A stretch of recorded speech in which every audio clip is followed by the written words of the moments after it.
Muy buenos días, hermanos, bienvenidos a el servicio de este domingo.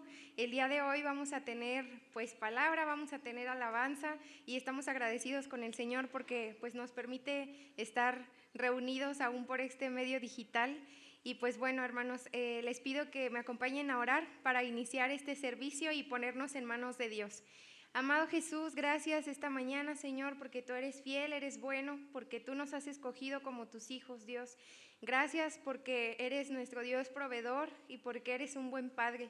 Dios, mira nuestros corazones, perdona nuestra iniquidad. Sabemos que siempre te estamos fallando, pero queremos cambiar, Señor, y queremos ser más como tú eres.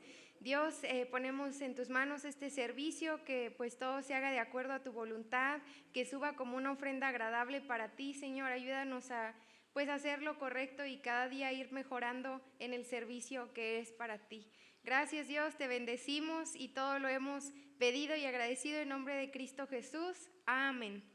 Bien, hermanos, el tema del día de hoy en la predicación es sobre este concepto de vida y muerte desde la concepción cristiana o la cosmovisión cristiana. Y yo creo que uno de nuestros mayores ejemplos en la Biblia para hablarnos de este concepto es el apóstol Pablo. Claro, todas las personas que sirvieron al Señor, pero Pablo en el Nuevo Testamento nos habla de cómo una vida que antes estaba enfocada en el fariseísmo, ahora está totalmente rendida a los pies del Señor y totalmente diciendo: mi vida no importa y todo lo que antes consideré de valor, ahora para mí es basura.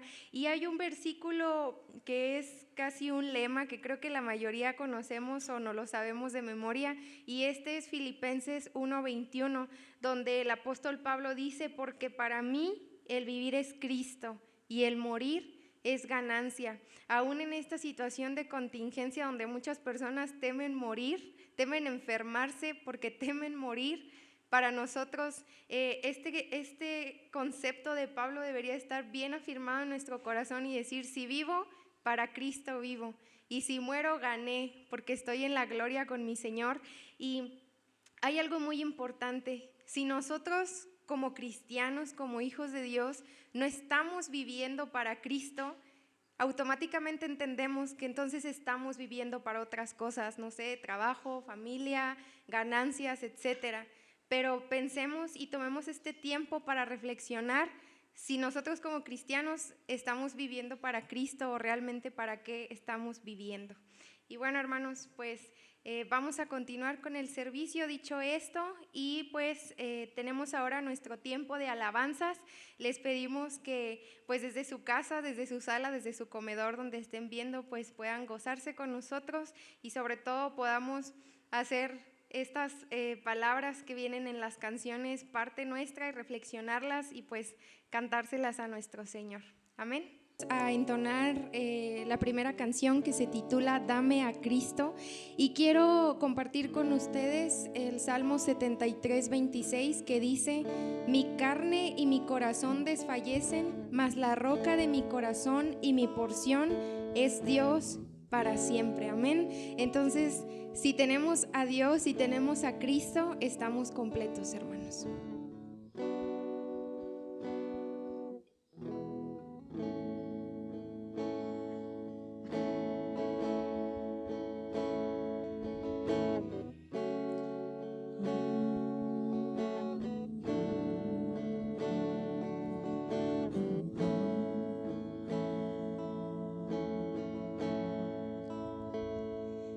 De mañana al despertar,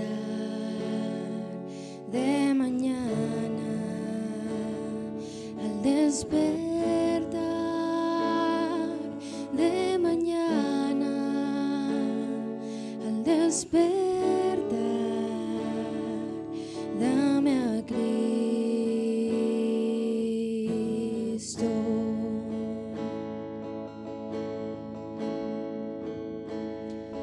Y cuando solo estoy,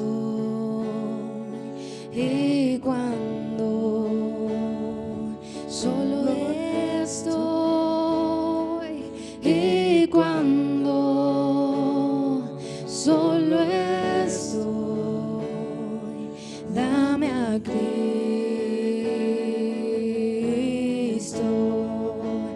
dame a Cristo,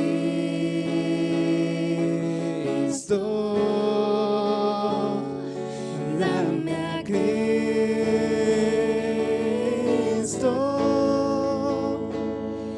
nada más deseo yo, dame a Cristo.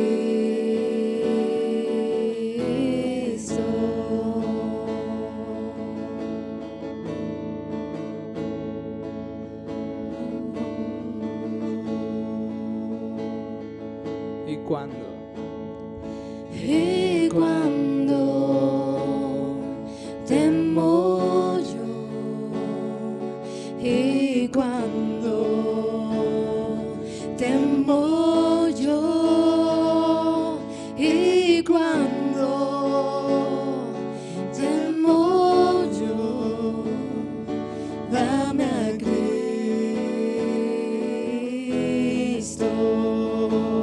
dame a Cristo,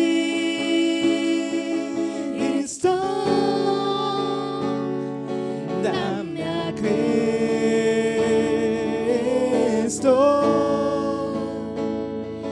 nada más deseo yo, dame a Cristo.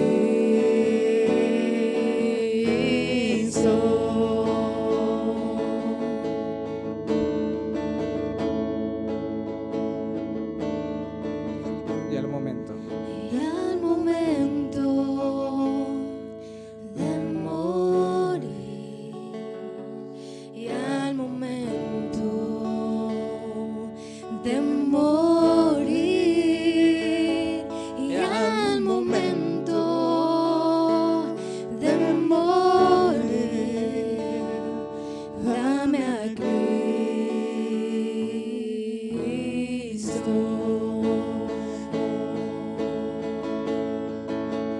Dame a Cristo, dame a Cristo,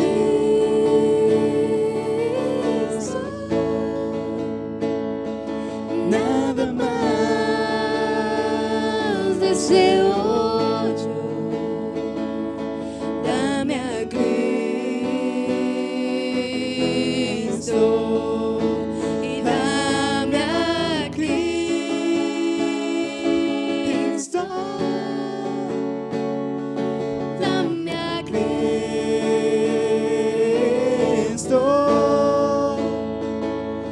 nada más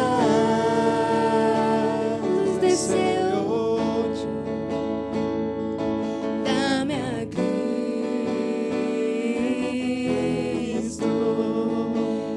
Dame a Cristo,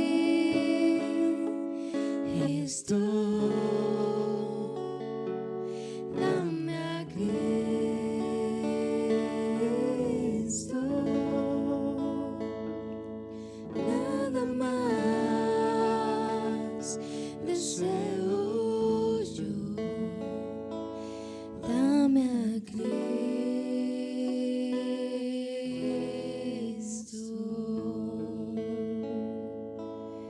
Amén. Bien, hermanos, pues vamos a continuar. Esta siguiente canción se titula Por encima del sol y quiero leerles este versículo, es Hebreos 11:27 y habla de cuando Moisés deja Egipto y dice así: por la fe dejó a Egipto, no temiendo la ira del rey, porque se sostuvo como viendo al invisible. Y en este canto vamos a encontrar toda esta odisea de creer en Dios, de siempre tener fija nuestra mirada en Cristo y tener la fe de que Él va a hacer las cosas aun cuando no las veamos. Dice que Moisés se sostuvo como viendo al invisible, y así es como nosotros a través de su palabra nos podemos sostener creyendo que Dios está y que Dios va a hacer. Amén.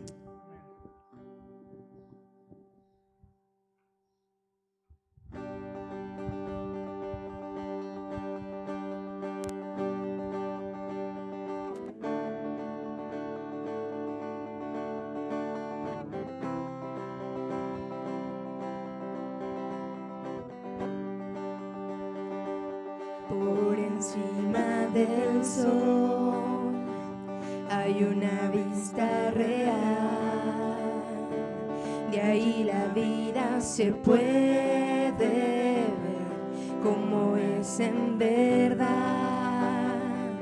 una visión celestial de todo lo terrenal. Toda la historia se ve a la luz de la eternidad. Quiero fijar mis ojos mucho más allá de lo que puedo ver. Miles de páginas me sirven de ventana para andar por fe. Mi Dios está en su trono y lo gobierna todo. Puedo yo confiar, pues soberano es Él. Pueden subir las aguas, firme está mi alma cuando puedo ver por encima del sol. Se puede ver redención, todo lo viejo cambiando por una nueva creación. La más profunda aflicción, luego se vuelve una nueva canción. Cuando yo puedo un destello ver de la gloria de Dios. Quiero fijar mis ojos mucho más allá de lo que puedo ver. Miles de páginas me sirven de ventana para andar por fe. Mi Dios está en su trono y lo gobierna todo. Puedo yo confiar, pues soberano es Él. Pueden subir las aguas, firme está mi alma cuando puedo ver por encima del sol. Oh, por encima del sol.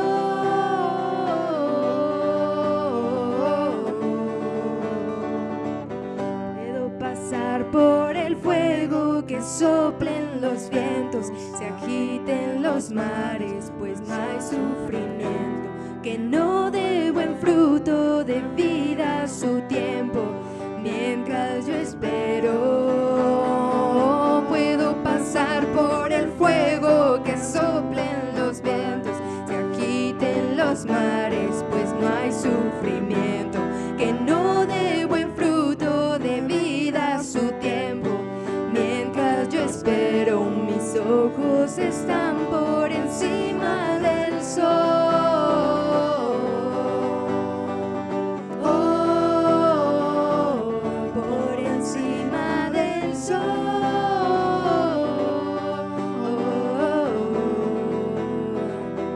Quiero fijar mis ojos mucho más allá de lo que puedo ver.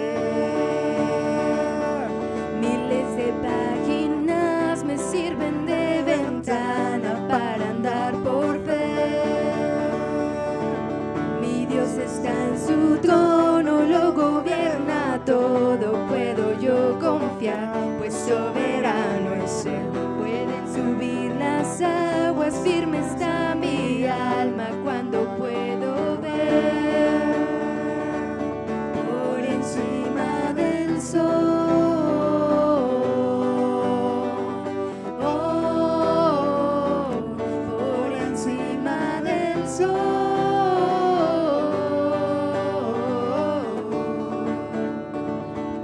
Por encima del sol. Me da mucho gusto estar nuevamente con ustedes para compartir un poco sobre la vida misionera. El día de hoy, como ya lo han visto, nuestro tema es sobre cómo vivir es Cristo y morir es ganancia, las palabras del apóstol Pablo.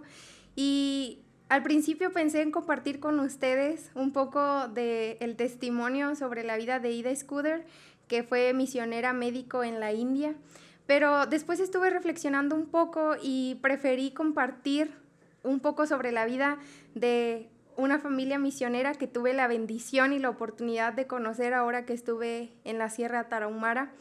Y les voy a contar, voy a replicar un relato, un testimonio, una historia que yo escuché de boca de esta familia mientras estábamos allá, y espero que los edifique y los confronte y los rete de la manera en la que lo hizo conmigo. Esta familia es la familia de nuestra hermana Alicia, sus hijos, el pastor Israel y nuestro hermano Daniel. Su hijo Daniel se encuentra en Grecia atendiendo refugiados, y el pastor Israel es quien actualmente pues pastorea la iglesia Punto de Encuentro en Ciudad Juárez, Chihuahua. La hermana Alicia junto con su esposo siempre educaron a sus hijos dentro de un ambiente misionero, y hace algunos años su esposo partió con el Señor, así es que ella, al enviudar, dedicó todos sus esfuerzos y sus recursos a continuar con el trabajo misionero. Hace algunos años, ella, junto con su hijo, el pastor Israel, decidieron embarcarse y unirse, sumarse al proyecto de nuestro hermano que trafica Biblias en el Medio Oriente, precisamente en el foco de Irán. Y en ese momento en el que ellos viajaban, las Biblias que se traficaban todavía eran en libritos pequeños. Actualmente, gracias a Dios y a la tecnología, se pueden llevar de otra manera. Dentro de este testimonio, hermanos, no puedo ser tan detallada y específica precisamente por la seguridad de la información que se está compartiendo. Bien, hermanos, la hermana nos cuenta la historia cuando nosotros veníamos ya de regreso de la Sierra Tarahumara, a donde nosotros íbamos a Ciudad Juárez. Son cerca de 10 horas en camionetas, 10 horas en carretera, así que aparte de darnos oportunidad de ver el paisaje y de dormir un poco, pudimos escuchar este testimonio que nos impactó a todos los que veníamos en ese vehículo. La hermana Ali platica cómo cuando ella decide irse con su hijo a este proyecto de tráfico de Biblias, Dios se mostró grandemente. Cada vez este proyecto tiene que valerse de estrategias diferentes para que no puedan ser nuestros hermanos descubiertos. En esta ocasión, ellos tuvieron que recorrer gran parte del camino en tren. Ellos iban en el tren con sus pertenencias, su dinero, sus Biblias. Cuenta la hermana Ali que antes de subirse al tren llegó un hermano de los que lideraban el proyecto y le dio en sus manos un maletín. Le dijo: hermana Alicia, usted va a cuidar este maletín y cuando ya lleguen a destino nos lo va a entregar. Sí, hermano, claro que sí. Uno sabe como misionero que cuando nos piden algo, siempre es sí y siempre es amén. Entonces la hermana toma el maletín, lo agrega junto a sus mochilas y suben al tren. Estando en el tren, nuestros hermanos se encuentran con un grupo de turistas mexicanos, de paisanos, de compatriotas. Al darse cuenta entre ellos que eran mexicanos, comienzan a cantar una famosa canción, comienzan a cantar Cielito Lindo. Esto molesta a uno de los pasajeros del tren, mismo que era oriundo de ese país. Se levanta y agresivamente, manoteando, les comienza a decir que guarden silencio. Ellos se dan cuenta de lo que el hombre les decía, porque entre el grupo de misioneros, obviamente, había un traductor y un hermano que conocía la zona, y les pide a los hermanos que dejen de cantar porque el hombre está molesto. El hombre, dentro de lo que decía, era que ellos, al ser extranjeros, no podían ir a hacer desorden y a cantar en un país que no era el suyo. La hermana Ali platica que ese hombre no dejó de molestarlos e incluso muchas veces la forma en la que los veía era con tanto odio que no podía venir simplemente de cantar una canción en un tren. Después de unos minutos que pasó todo este drama, entran unas personas al vagón donde ellos estaban, y no era ni más ni menos que la policía secreta de Estambul. Al darse ellos cuenta de lo que estaba pasando, muchos hermanos comenzaron realmente a reflexionar si su vivir era Cristo, porque sabían que ahí o iban a ser encarcelados o iban a morir. Una de las personas que se levantó cuando la policía secreta preguntó por quién daba razón de ese grupo de turistas o quién era el encargado, fue el pastor Israel, hijo de nuestra hermana Alicia. Cuando se levanta, la hermana Alicia relata que la policía secreta lo tomó de ambos brazos y se lo llevó a rastras, pues hacer que él confesara qué era lo que estaban haciendo ahí. Al llevárselo, la hermana Alicia dice que nunca había sentido más angustia en su vida, que oraba al Señor y le suplicaba por su hijo, y ella pensaba en sus nietos, los hijos del pastor Israel, y en su esposa. Cuando el hermano sale, la hermana Alicia dice que le vuelve el alma al cuerpo, porque ella pensó que cuando se abriera esa puerta donde estaban haciendo que su hijo confesara a lo que iban, ya iba a salir el pastor Israel sin vida. Cuando sale y se encuentra con su madre, el pastor Israel, con la paz que sobrepasa todo entendimiento, le dice a su mamá: mamá, ¿tú sabías que al momento en el que nosotros veníamos aquí, probablemente no íbamos a regresar? Porque estamos entregando nuestra vida literalmente en este viaje. La hermana platica sobre uno de los hermanos que al ponerse tan tenso, tan ansioso y tan temeroso de su vida, dijo que si la policía los tomaba a ellos, él en ese momento se iba a bajar del viaje, porque él quería regresar con vida a su casa, con su hija y con su esposa. En ese momento, hermanos, es cuando realmente se hace y se vive literalmente lo que es: para mí vivir es Cristo y el morir es ganancia, a pesar de que ellos tenían familia. Cuando sale el pastor Israel, no los tratan con violencia. Gracias a Dios, la hermana dice que eso también fue un milagro, pero les retiran sus maletas y les retiran sus cosas.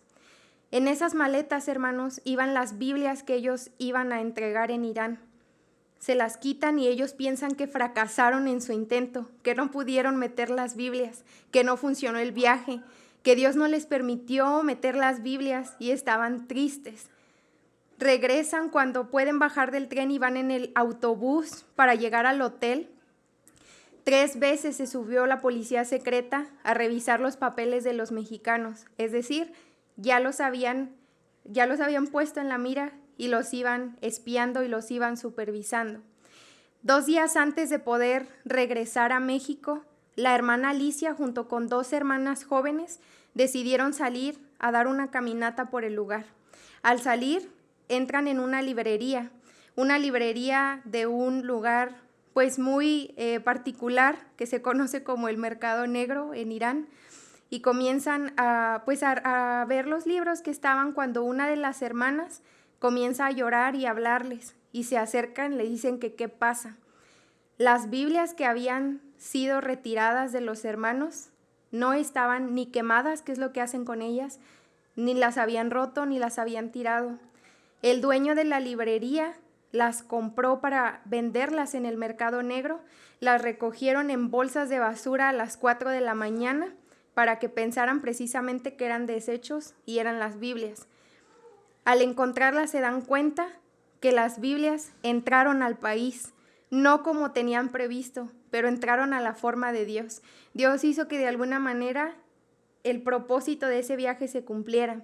Las hermanas, llorando con la emoción, tuvieron la oportunidad de orar con el hombre de la librería. Él lloró y ellas platican, la hermana Ali platica que en el espíritu ellas sabían que ese hombre también estaba en Cristo. Cuando ellos van a regresar, cuando el equipo va a regresar a México después de toda esta experiencia, están precisamente en las aduanas para revisar todo, y comenta la hermana que uno de los hermanos que estaba por ahí les dice: miren hacia allá, y estaba un grupo de mujeres. Ustedes saben que la indumentaria de las mujeres del Oriente es muy holgada. Entonces esas mujeres, cuando los hermanos voltean, dice la hermana Alicia que lo único que pudieron hacer discretamente fue hacerles la señal de la cruz por debajo. Eso significaba que eran hermanas de la iglesia perseguida, que estaban honrando la vida del equipo que había ido a arriesgar su vida por meter las Biblias. No podían ir como nosotros: hermano, y abrazar, Dios te bendiga, ¿cómo estás? Lo único que pudieron hacer fue una seña entre sus faldas para decirles: estamos con ustedes y les agradecemos lo que han venido a hacer. Ellos regresan a México después de un ambiente de tristeza, de el que habían tenido al principio cuando les interceptan su equipaje, y se dan cuenta que el propósito fue cumplido. Pero hermanos, nosotros no hemos estado en una situación como esta en la que nuestra vida depende de la profesión de nuestra fe. En un país como estos, que te encuentren una Biblia significa de 8 a 10 años de cárcel, si bien nos va. De lo contrario sería la cárcel, ya que al gobierno no le conviene encarcelar por 8 o 10 años y mantener a extranjeros en sus cárceles alimentándolos y dándoles un techo. Para ellos lo más fácil sería asesinarlos. En un país como ese donde asesinar personas es la orden del día. Cabe destacar, y regresando al principio de la historia, hermanos, este hombre no solamente pedía, el hombre enfurecido del tren, no solamente pedía que los encarcelaran, el hombre los delató con la policía secreta y el hombre pedía que los mexicanos, que nuestros hermanos, el grupo que había sido descubierto en ese momento, el hombre estaba pidiendo que fueran asesinados. Y la hermana Ali entiende por qué ese hombre los veía con tanto odio. Hermanos, en el mundo tenemos oposición. Este hombre que estaba ahí era parte probablemente del ejército de Satanás, pero nuestros hermanos que iban en el tren eran del ejército del Dios vivo, todopoderoso, y esta historia no está alejada de las historias que vemos relatadas en la Biblia, de cómo a pesar de que estaban en un lugar que no conocían, de un lugar extraño, Dios fue delante de ellos y les dio la victoria de forma sobrenatural. Ellos volvieron a casa, hermanos, y glorificamos a Dios, pero sabemos que hay muchos misioneros que dejan su vida en el campo misionero, que dejan su vida en el campo de batalla, y sabemos que en Cristo tienen su recompensa. Después de haber escuchado esto, ¿cuántos podemos decir que nuestro vivir es Cristo y que si morimos hemos ganado, hermanos? Se los dejo y espero que este testimonio les haya bendecido y los haya edificado como lo hizo conmigo, hermanos. Gracias. Hola hermanos, Dios les bendiga. Me da mucho gusto que estén por aquí otra vez. Estoy muy contento de que sea otra vez domingo, que podamos compartir la palabra de Dios, escucharla, también alabarle, que acabamos de hacerlo. Y realmente ya predicó Vero, ya no voy a predicar nada, mejor ya todo lo que dijo ya es suficiente para el domingo de hoy, ¿no? No se crean. Vamos a una partecita, hermanos, y quiero compartirles una pequeña historia. Pasó con David Wilkerson. David Wilkerson falleció hace pocos años, es un gran predicador, evangelista, también fungió un tiempo como pastor, escribió algunos libros, pero su vida fue una vida ejemplar, una vida de testimonio, una vida de ministerio, muy fabulosa. Yo se las invito a que la conozcan un poco, escuchen sus predicaciones.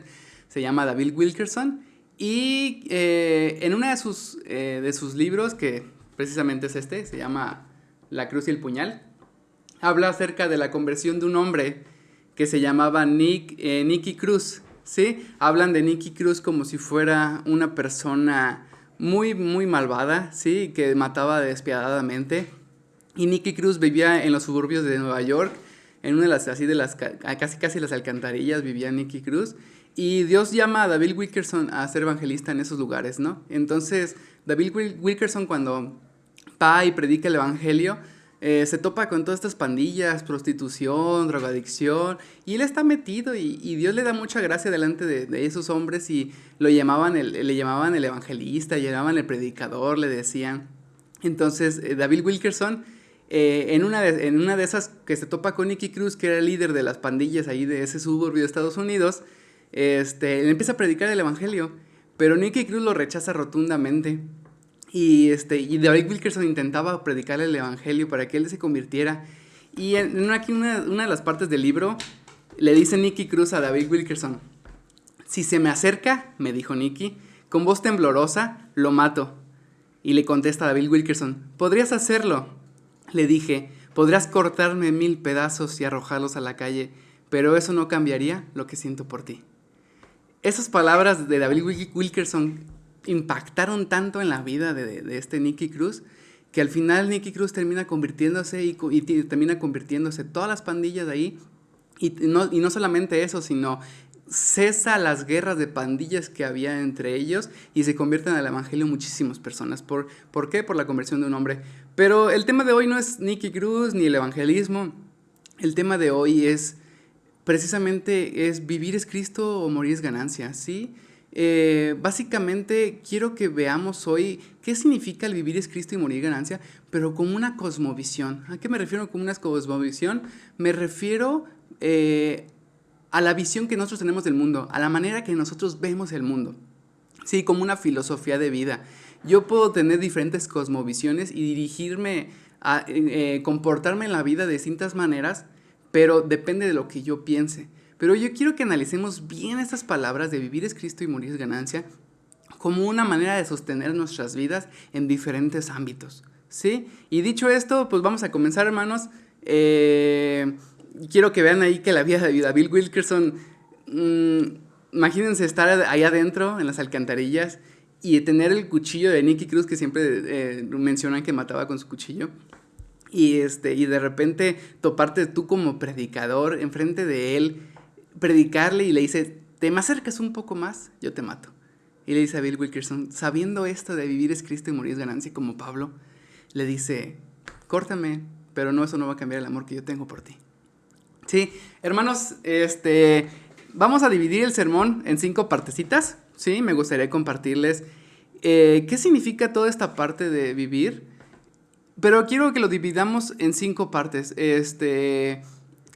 Se las voy a ir diciendo y lo vamos a ir desglosando, primero Dios, pero quiero que leamos, vamos a leer las palabras de Pablo, hermanos, ahí en Filipenses, están en Filipenses 1, vamos a leer desde el 19, y dice Pablo ahí, porque sé que esto resultará en mi liberación mediante vuestras oraciones y la suministración del Espíritu de Jesucristo, conforme a mi anhelo y esperanza de que nada seré avergonzado, sino que con toda confianza, aún ahora como siempre, Cristo será exaltado en mi cuerpo, ya sea por vida o por muerte.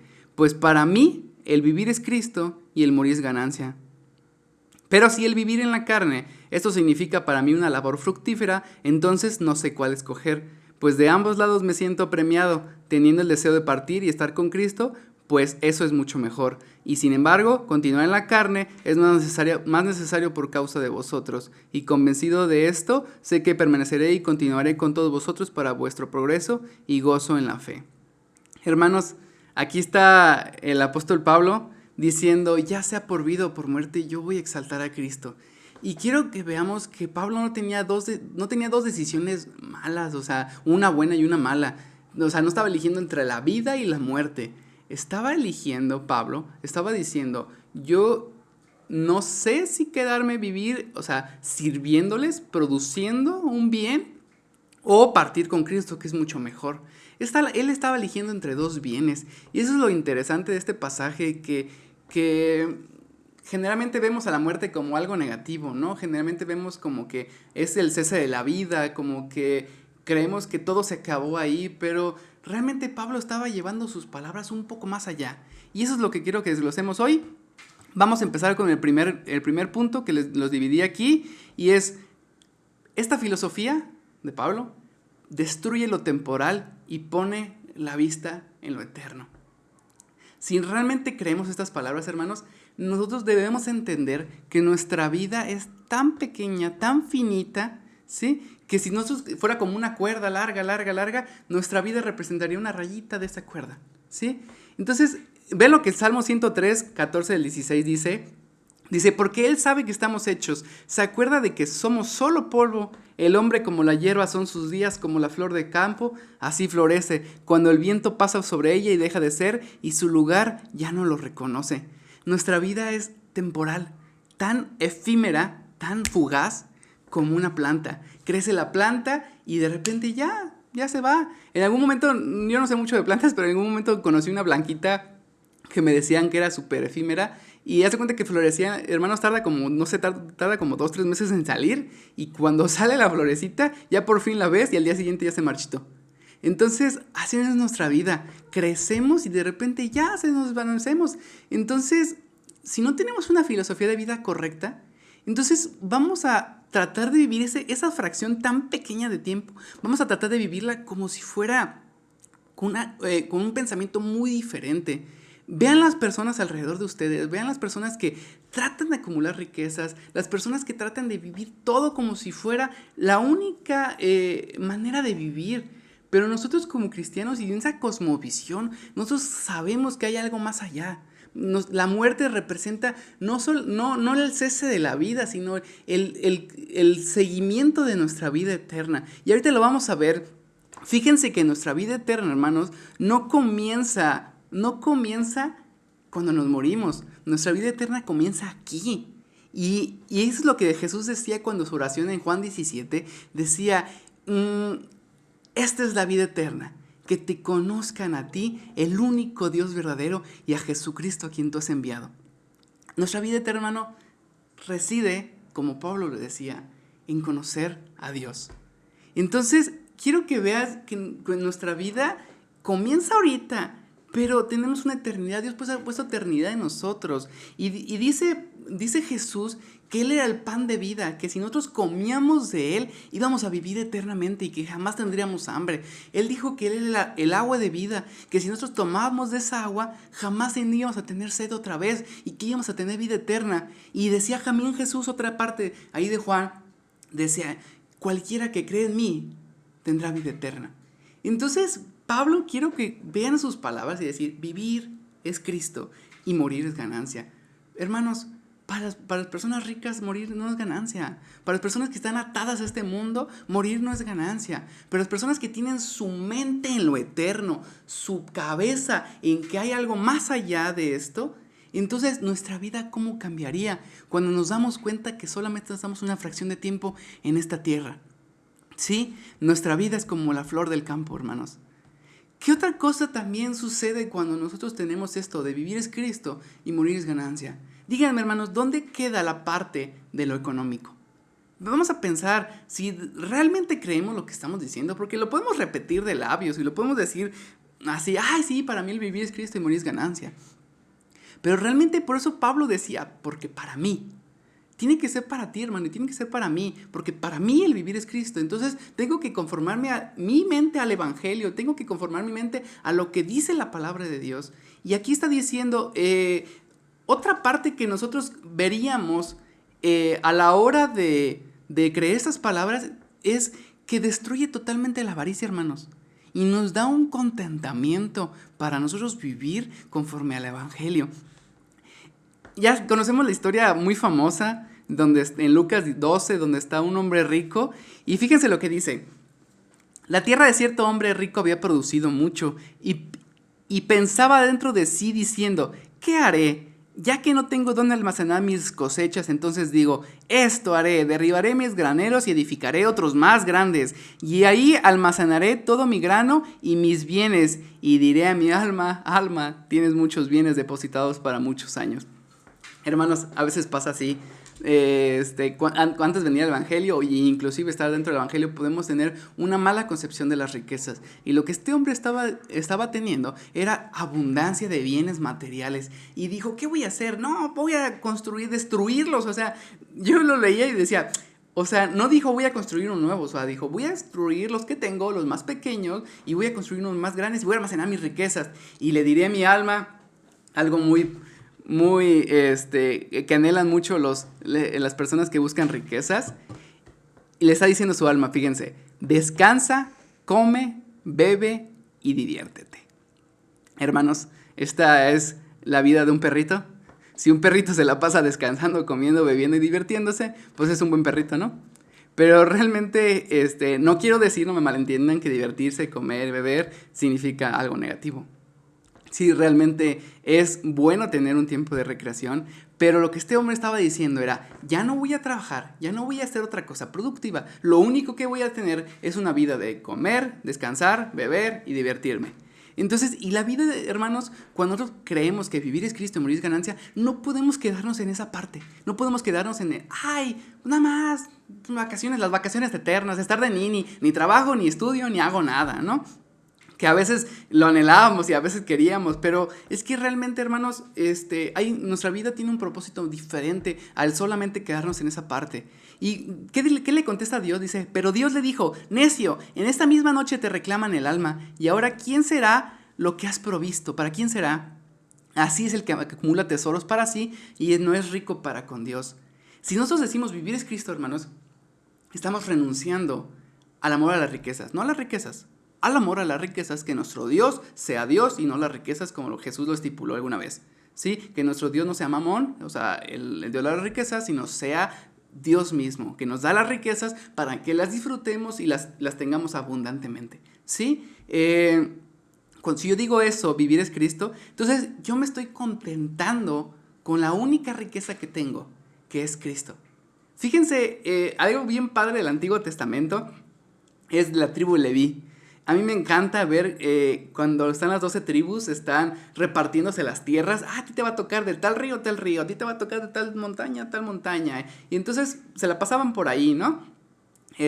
Pero la tribu de Leví le dice, tú no tienes herencia, tú no vas a tener ninguna tierra, porque yo soy tu heredad, yo soy tu herencia. Entonces, imagínense, si lo vemos desde el mundo, desde el sentido terrenal, desde el sentido incorrecto, de una cosmovisión incorrecta, fuera de la palabra de Dios. Pues ¿por qué? Yo quiero riqueza, Señor, yo quiero mi tierra, yo quiero mi casa, yo quiero construir, edificar y hacer. Pero no, está diciendo, yo soy tu herencia, yo soy la potestad, yo soy tu riqueza, todo lo que vas a heredar, yo soy Jehová y yo soy tu Dios. Entonces, cuando hacemos que Cristo sea como la herencia que nosotros recibimos, hermanos, las riquezas son desmoronadas. Haz de cuenta que todo lo que podemos poseer o lo que podemos desear pierde valor y nos coloca en una esfera correcta. ¿Sí? Yo quiero que pienses en el Pablo en la cárcel. Estaba escribiendo sus cartas, escribió la mayor parte del Nuevo Testamento. Y estaba Pablo escribiendo. Imagínate en una cárcel, fuera de tu libertad, fuera de tus riquezas, fuera de todo aquello que alguna vez fuiste como hombre, ya no existía dentro de la cárcel. Dentro de la cárcel no eres nadie. Entonces estaba Pablo y estaba con un gozo que ya quisiéramos tener, hermano. Era un gozo tan tremendo que comunicaba en todas sus cartas, tan rico cómo se deleitaba él en Cristo, ¿sí? Que era lo único que él poseía. Y eso no nos lo puede quitar nadie, hermano. Nadie nos puede quitar la riqueza de Cristo. Por eso vivir es Cristo y el morir es ganancia. Me acuerdo, ya saben que soy de historias. Hace poquito, ¿se acuerdan ustedes que vino los misioneros de Jucum? Y estábamos ahí compartiendo con ellos y de repente, pues por ahí pidieron que fuéramos a visitar alguna plaza porque necesitaban comprar unas cosas. Y andábamos en la plaza y andábamos 2-3 personas por ahí, nos dividimos en grupos para, pues, compartir experiencias y todo. Y me acuerdo que dijeron ellos, vamos a ojalatear. Y yo, ¿cómo que ojalatear? Sí, pues es que vamos a la plaza, pues no traemos dinero, vamos a ojalatear. Y yo, ¿por qué? No entiendo. Pues sí, ojalá tuviera eso, ojalá quisiera eso, ojalá pudiera tener que comprar esas cosas, ¿no? Y entonces me dio mucha gracia porque a veces así andamos por la vida, ¿no? Andamos ojalateando. Andamos, vemos ese carro y, yo quisiera ese carro. Vemos esa computadora, yo quisiera esa computadora. Y el nuevo Nintendo, no sé qué número, pues, yo también quiero ese. Entonces, a veces vamos por la vida ojalateando y nos olvidamos de esta parte, que nuestra riqueza es Cristo. Y empezamos a depositar nuestra confianza en las riquezas, hermanos. El contentamiento tiene que ver con esa parte de que yo estoy contento con lo que tengo, o sea, yo estoy satisfecho con lo que tengo. ¿Puedo desear más cosas? Sí, hermanos. ¿Puedo querer más cosas? Sí, adelante, no es pecaminoso, ni mucho menos.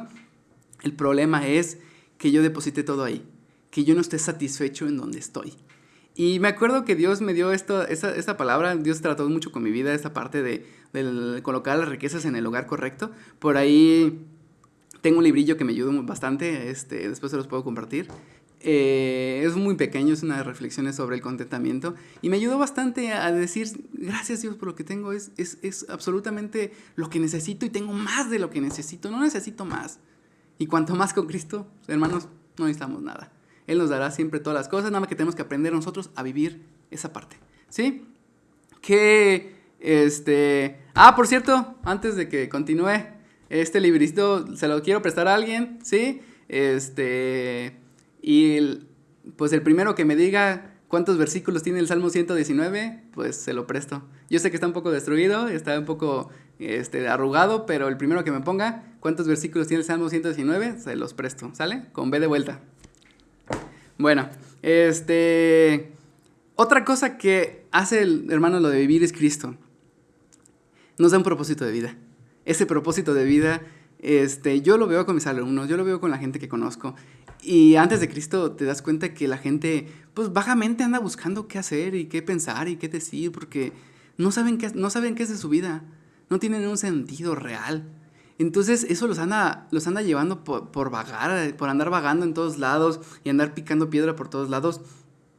Pero cuando venimos a Cristo y realmente entendemos que es esto, que nuestra vida es Él y que morir es lo mejor que podemos tener, le da un propósito a nuestras vidas. Y John Maxwell es un predicador, un pastor que funge ahorita como líder. En algún momento escuché un podcast que le hicieron una entrevista a él, ¿no? Y le preguntan a John Maxwell, le dicen, que cuál es la meta en su vida, que cuáles son las metas que tiene en su vida para dirigirla, ¿no? Y bien o mal su filosofía, hermanos, me agradó, o sea, no la he adoptado por completo, pero es algo bastante interesante que se los quiero compartir. Y John Maxwell les dice, es que yo no tengo ninguna meta. Y ¿cómo que no tienes ninguna meta? O sea, ¿a qué te refieres con que no tienes metas? Sí, dice, porque si yo hubiese tenido metas, yo jamás hubiese imaginado estar aquí, en donde estoy. Y a veces así, hermano, a veces Dios nos lleva mucho más abundantemente de lo que pedimos o pensamos.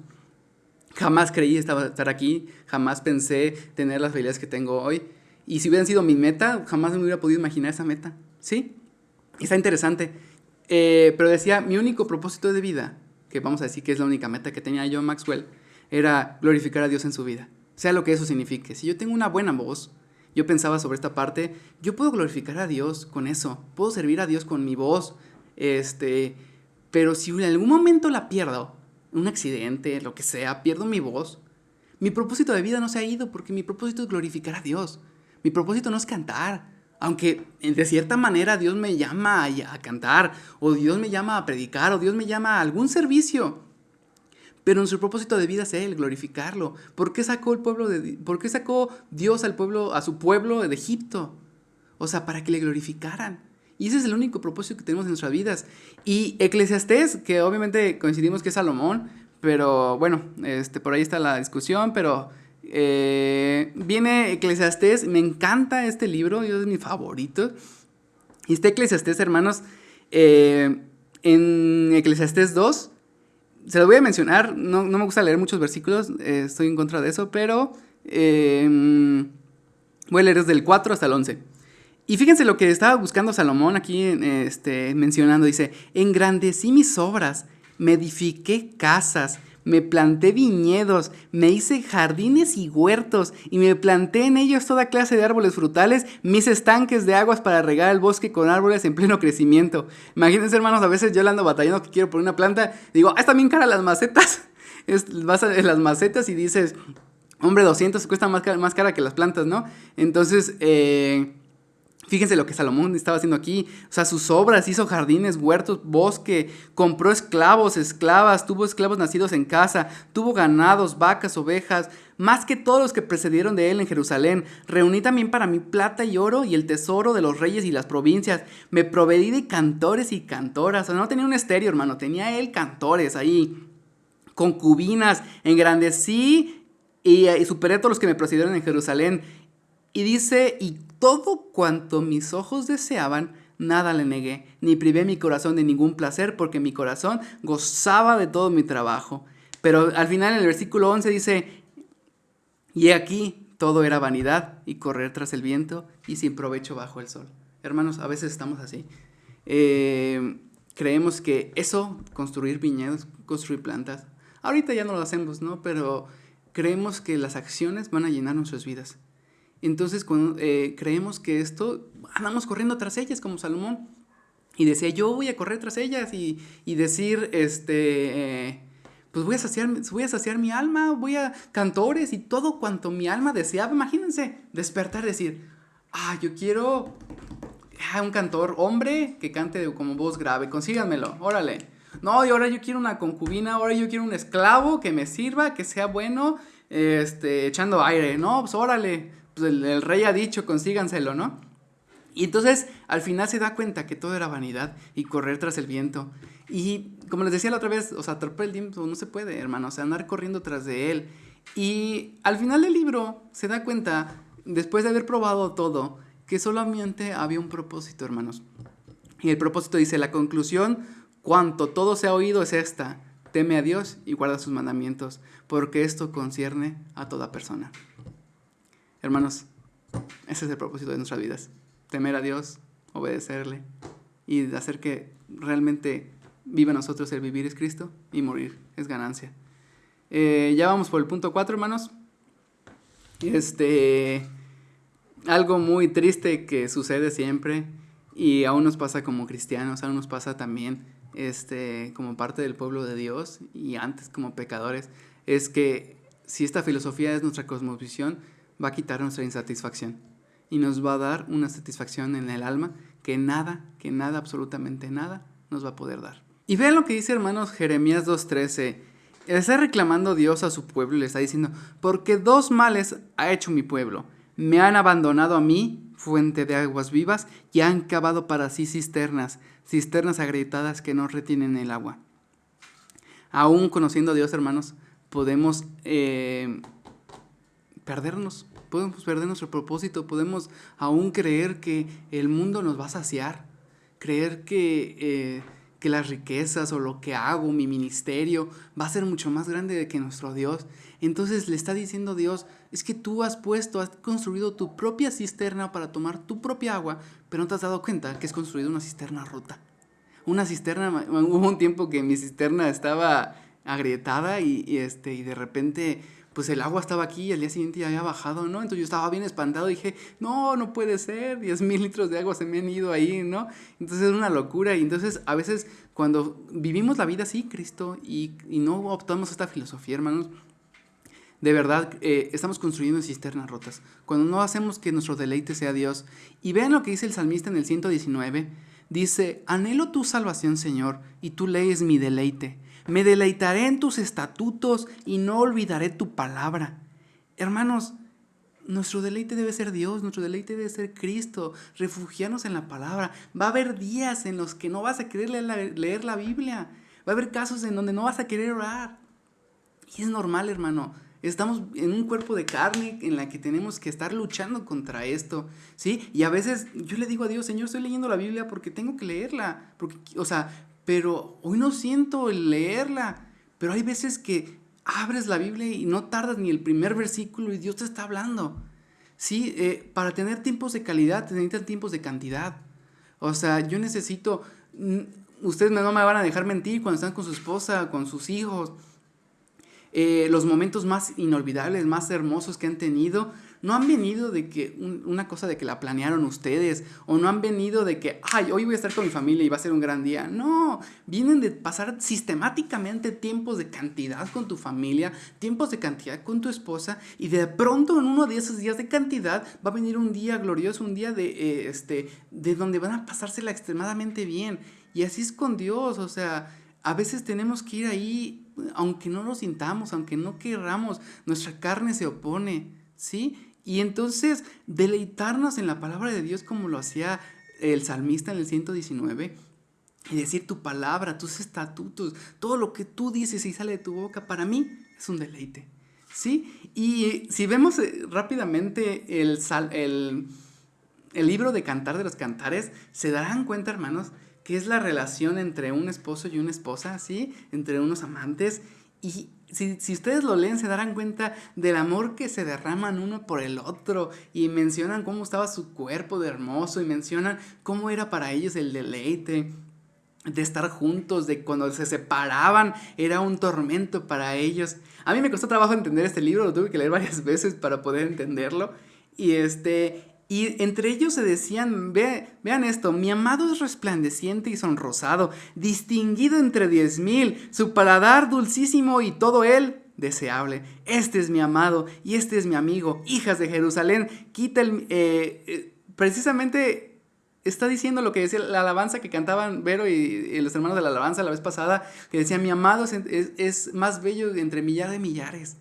Y entonces cuando aprendemos a deleitarnos en Dios, vemos hacia Jesús como veía la Sulamita de Cantar de los Cantares, veía a su marido.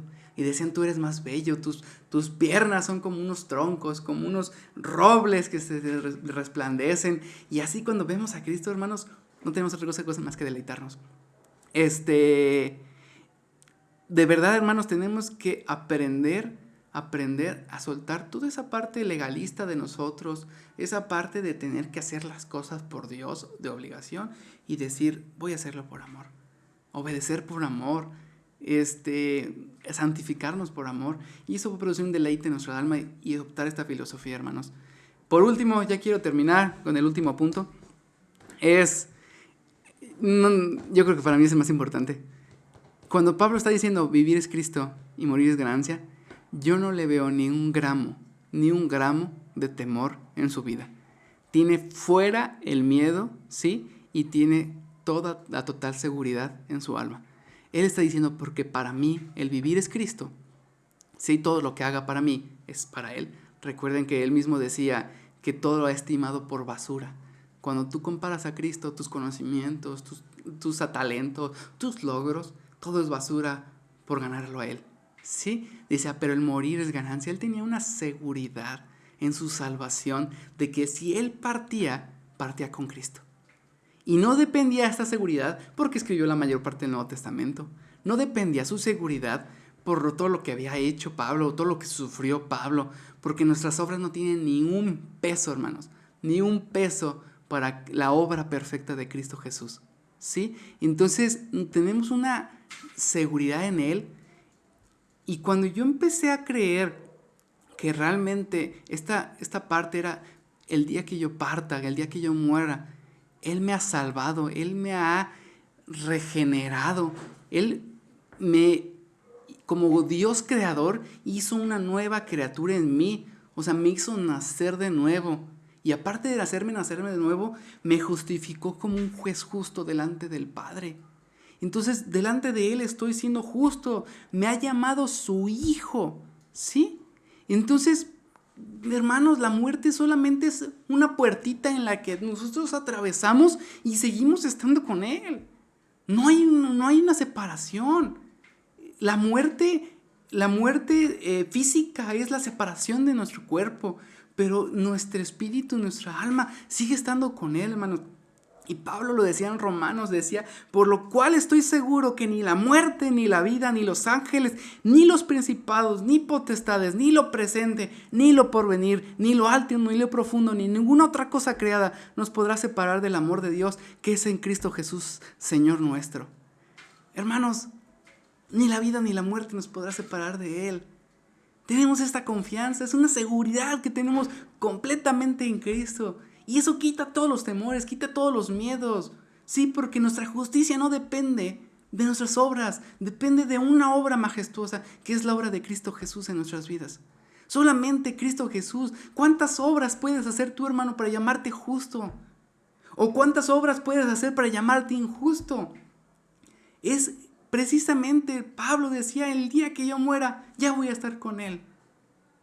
Y gloria a Dios por eso, hermanos. Y confiamos en esta promesa que Jesús nos ha dado, que Él iba a preparar una morada para nosotros, para que nosotros estuviéramos con Él. Dice también que Él vendría por nosotros. Lo estamos esperando su venida. Y es con un deseo del corazón, como decía Apocalipsis, de la iglesia, el espíritu y la novia, el espíritu y la novia dicen, ven Señor Jesús, ven. Porque ese es nuestro deleite, porque aquí en esta vida no tenemos nada, hermanos. Lo poseemos a Él como la tribu de Leví. El último ejemplo es cuando Esteban estaba siendo apedreado. Y a mí me impresiona cuando estaba ahí y con una seguridad decir, Señor, recibe mi espíritu cuando estaban apedreando. Esa es la confianza que tenemos en Cristo Jesús, hermanos. Para nosotros el vivir es Cristo y el morir es ganancia. Y Cristo es suficiente para nuestras vidas. Me hubiera encantado poner una alabanza, se las recomiendo.